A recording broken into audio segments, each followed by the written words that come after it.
एक युवक गुरु का नया नया शिष्य बना था। उसके मन में बहुत सारे सवाल थे जो वह गुरु से पूछ लेना चाहता था। एक दिन वह गुरु के पास आया और उसने कहा, गुरुदेव, मैंने देखा है पहले लोग आपस में बहुत प्रेम करते हैं, फिर धीरे धीरे उनमें झगड़े होते हैं, लड़ाई होती है और एक दूसरे को वह भला बुरा कहने लगते हैं। फिर रिश्ते टूट जाते हैं और प्रेम नफरत में बदल जाता है। ऐसा क्यों होता है? गुरु ने कहा, यह जानने के लिए तुम्हें मेरे साथ चलना होगा। गुरु शिष्य को लेकर एक गांव में पहुंचे। वहां एक घर के द्वार को उन्होंने खटखटाया। भीतर से एक व्यक्ति बाहर आया। उसने गुरु को प्रणाम किया और कहा, गुरुदेव, मैं आपकी किस प्रकार सेवा कर सकता हूं? गुरु ने उस व्यक्ति से कहा, क्या तुम्हारी पत्नी के साथ विवाद समाप्त हो गया? क्या अब तुम खुश हो? उस व्यक्ति ने कहा, मैंने गलती की। गुरुदेव, उस औरत से शादी करके वह बिल्कुल भी अच्छी नहीं है। वह मेरा और मेरे परिवार का ख्याल नहीं रखती। वह हमेशा अकड़ कर बात करती है। वह हमेशा गुस्से में रहती है। उसने कभी मेरी कोई बात मानी ही नहीं। वह बिल्कुल भी अच्छी नहीं है। ईश्वर ने मेरे भाग्य में इतनी बुरी पत्नी लिख दी।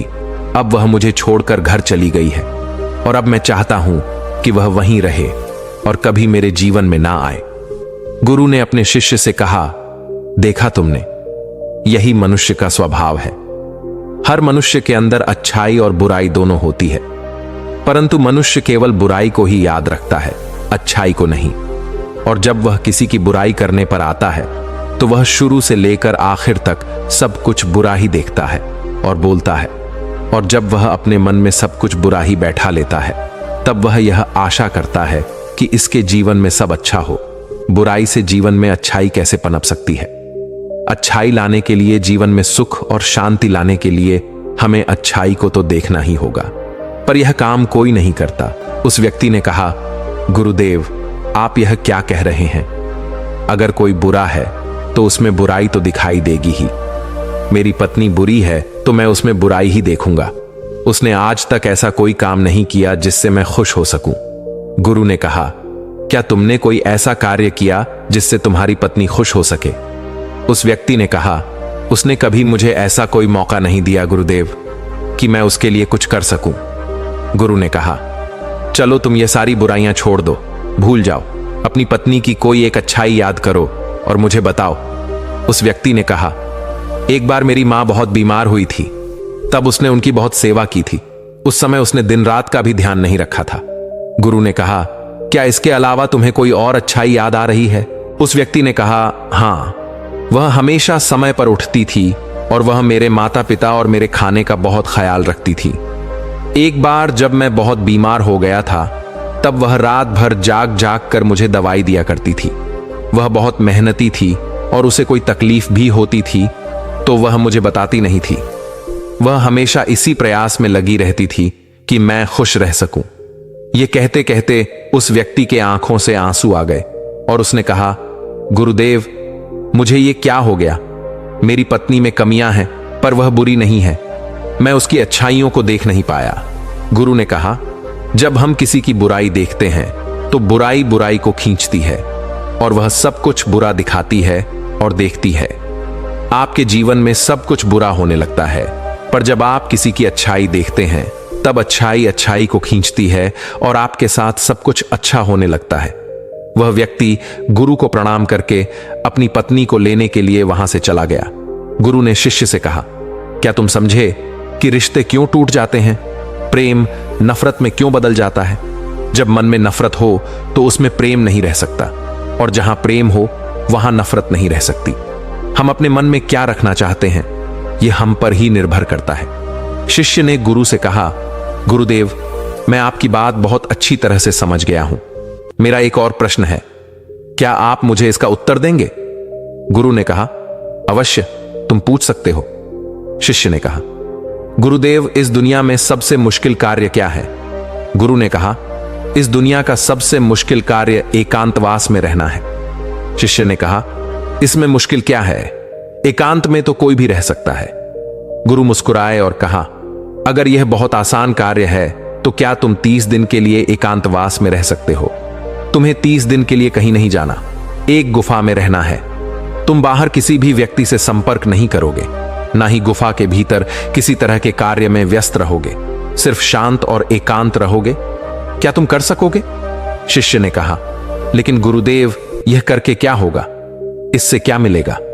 गुरु ने कहा, जो मिलेगा वह तो तुम्हें पता चल ही जाएगा। बात यह है कि क्या तुम इतना आसान कार्य कर सकोगे? शिष्य तैयार हो गया। गुरु अपने शिष्य को एक गुफा की ओर ले गए और उन्होंने वहां उसके 30 दिन के खाने पीने का इंतजाम कर दिया और कहा, गुफा का द्वार खुला है। जब तुम्हें लगे कि तुमसे यह नहीं हो रहा तो तुम बाहर आ सकते हो। शिष्य गुफा के अंदर चला गया। पहले दिन उसने बहुत आराम से अपना समय काट लिया। दूसरे दिन उसे अजीब सा महसूस होने लगा। उसका मन बार बार बाहर की ओर भाग रहा था। उसे बेचैनी हो रही थी। वह इधर उधर टहलने लगा, घबराने लगा। जैसे तैसे करके उसने दूसरा दिन भी निकाल लिया। तीसरे दिन वह बहुत बेचैन हो गया। उसने सोचा कि वह यह क्या बेकार का काम कर रहा है। बाहर पता नहीं क्या क्या हो रहा होगा और वह यहां गुफा में बैठा है। वह तीसरे दिन ही गुफा से बाहर आ गया और गुरु के पास पहुंचा। शिष्य को देखते ही गुरु ने कहा, मैं तुम्हारा ही इंतजार कर रहा था। 30 दिन एकांत में रहने की बात हुई थी, तुम तो 3 दिन में ही बाहर आ गए। शिष्य ने कहा, पता नहीं गुरुदेव, पर मैं भीतर से बहुत बेचैन हो रहा था। बार बार बस बाहर जाने का मन कर रहा था। गुरु ने कहा, वह कोई और नहीं, तुम्हारा मन था। मन को एकांत पसंद है ही नहीं। वह हमेशा किसी दूसरे को ढूंढता रहता है। जब उसे कोई दूसरा दिखाई नहीं देता, उसे कोई दूसरा नहीं मिलता, तो वह भी बेचैन हो जाता है, क्योंकि उसका वजूद दूसरों से ही है। अगर दूसरे नहीं होंगे तो मन की शक्ति खो जाएगी और वह तुम पर से अपना नियंत्रण खोने लगेगा।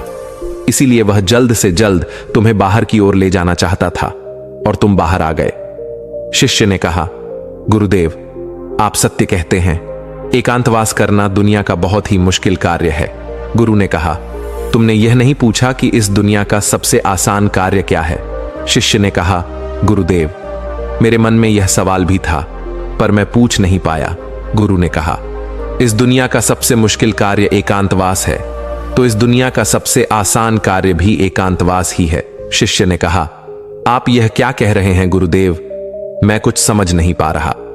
गुरु ने कहा, एकांतवास हमारा स्वभाव है। हम अपने स्वभाव से दूर हो गए हैं।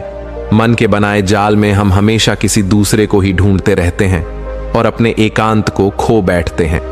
एकांत को साधना नहीं पड़ता, बल्कि वही हमारा स्वभाव है। शिष्य ने कहा, अगर एकांत हमारा स्वभाव है और यह बहुत आसान है, तो मैं क्यों 3 दिन में ही उस गुफा से बाहर आ गया?